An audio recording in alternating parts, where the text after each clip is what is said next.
Welcome back, everyone. It's another Ask Tyler with questions from the patrons and answers from my YouTube channel. Won't waste any of your time. Let's just jump into the first one. First question: what would Drake London and Treylon Burks have to do this season in order to move up to the Wilson Olave tier? Well, first of all, Treylon Burks is going to have more trouble doing that after DeAndre Hopkins signed. I published my video on that yesterday. It's going to be tough. I think he'd have to be the wide receiver one there now over DeAndre Hopkins, which I don't think is what most people are expecting. I think it's a great buy low opportunity for Burks, but honestly, I think the idea that he's going to move into that tier is now closed. As for Drake London, I think if Drake London just has the kind of season that Wilson or Olave had as rookies, he's the youngest of the bunch. And if he has like slightly better 1,200-yard season, he's really only competing with Kyle Pitts for targets. Would probably help if Desmond Ridder didn't suck, at least not enough to torch Drake London.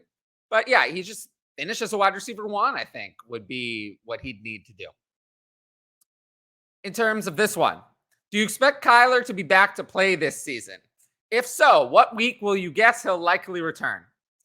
I find it hard to believe that they're going to rush Kyler back with how much money that they owe him and how bad they're likely to be. They're projected to be the worst team in the NFL. So I would say health-wise, probably week 7. But if they're on 6, do they bring him back? Players in the NFL, if they're healthy, even if it makes no monetary sense long-term, if they're healthy, they usually play. So I find it hard to believe that a healthy Kyler wouldn't play at all. But I think they could wait until he's like really healthy. I don't think they're going to put him out there at 80%. If I had to put a week on it, I'll say week 9. Week 9 is my median of the range of outcomes. Can you elaborate on your rationale on how to rank Jefferson and Chase relative to the other elite quarterbacks in their range? Okay, so for me in the super flex, I have Patrick Mahomes, Josh Allen, and Jalen Hurts as my clear top 3. Mahomes and Allen, we know what they are. Allen's finished as quarterback one multiple times. Mahomes gets it done no matter the weapons. And Jalen Hurts has the rushing upside and a long-term contract in hand. He has great weapons. Then the next group includes Joe Burrow, Justin Herbert, Trevor Lawrence, Lamar Jackson. You can debate whether you include Justin Fields in there. But I have that kind of as one group. Jefferson and Chase, also kind of high-end assets. So I just put them in with that group. I happen to have them 6 and 7 overall. Behind Burrow and Herbert, ahead of Lawrence and Lamar. But you could take or leave it. It's all one group there for me. What can we expect from Dalton Kincaid? Not necessarily his first year, but career-wise for fantasy football. So I would not expect any part of Kyle Pitts' rookie year to happen for Dalton Kincaid. He's not going to have 68 receptions. He's not going to have 1,026 yards. And he's not going to have 110 targets. But he's also not going to have 1 touchdown. He plays for the Bills. He's going to have more than 1 touchdown. Probably going to have 4 or 5. So his rookie year, I'm hoping for a back-end tight end 1 finish. Anything above, I have him for redraft ranked at tight end 12. Anything above tight end 12 would be a disappointment. Anything below, or would be a success. Anything below would be a disappointment. He does have a low floor. He's older than Kyle Pitts is now. Much rawer of a prospect. He's a low floor. In terms of a ceiling, I don't know that he could be Travis Kelce. That's probably asking a lot. But he could be someone who has difference-making value. His ceiling is to be worth more than TJ Hawkinson is worth now. But worth what Mark Andrews is worth now, that's probably the ceiling. Second-round starter pick. And I would not bet on him hitting that. Of the second-tier running backs, who do you think will bring the most fantasy points with consistency as a factor? So the consistency part is very key here. The only second-tier running back that I think will be consistent at all is Najee Harris. He's going to be good. We know he's going to be good. He's probably not going to be great. Jalen Warren's going to take some work. Najee Harris is not actually elite, but the volume will be there. He'll be good, not great. And I have him at RB14 in PPR. His range of outcomes is very small. I can't really see Najee finishing above RB8 or below RB20 if he's healthy. There's not much of a range. So he'd be my answer for this one. Next question. I get this one a lot. How much do you avoid drafting or trading for receivers on the same team in Dynasty? I don't worry about this. It's rare, of course, based on value, that I value multiple wide receivers from the same team above consensus. It doesn't usually work out that way, but if it does, I have no problem taking them. The Chiefs are an example. I happen to actually like Rashee Rice, Kadarius Toney, and Sky Moore, all three above their consensus dynasty prices. And then there's often times where I like a stud and then a rookie who vaults up later. So that does happen. However, right now, I could easily see myself with Jamar Chase and T. Higgins at their price. It is possible. Not likely, but it's possible. Similarly, I'm obviously very high on Justin Jefferson. I love him. Jordan Addison, I have ranked a round and a half above ADP. So it's very possible that I could draft Jefferson early and then Addison a little bit later. I have no problem in doing that. So yeah, it's not something that I avoid at all.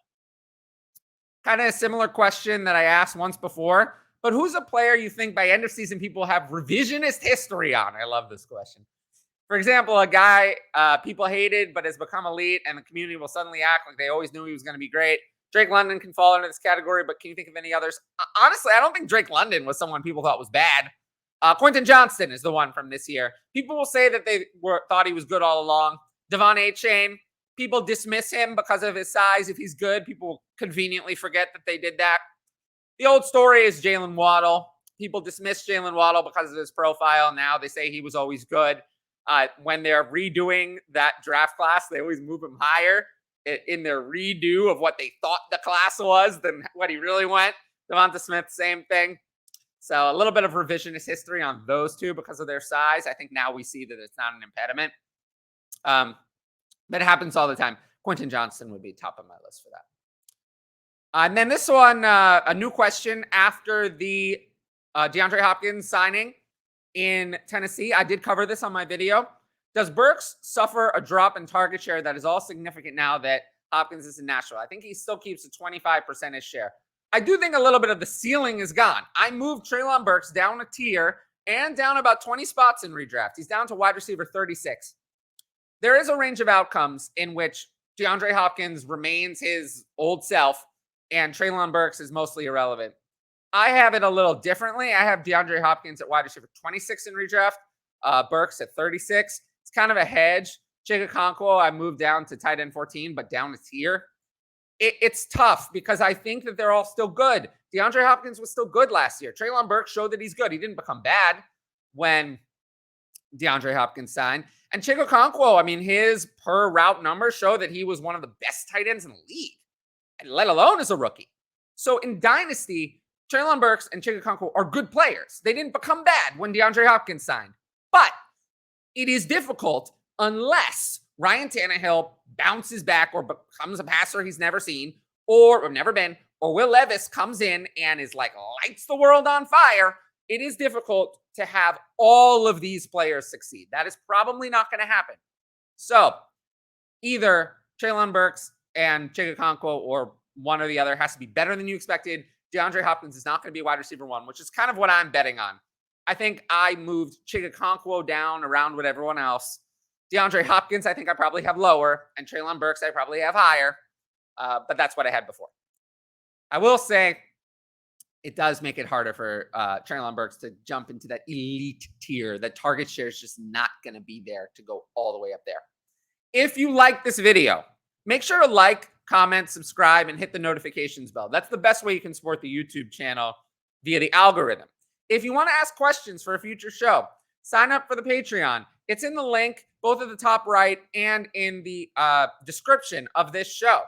Additionally, I have my solo content like the one I did on the Hopkins signing. And I also have the Venmo where you can just donate or you can buy my spreadsheet on there as well. So I appreciate everyone for watching until the end of this video. And I will see you all later. Peace out.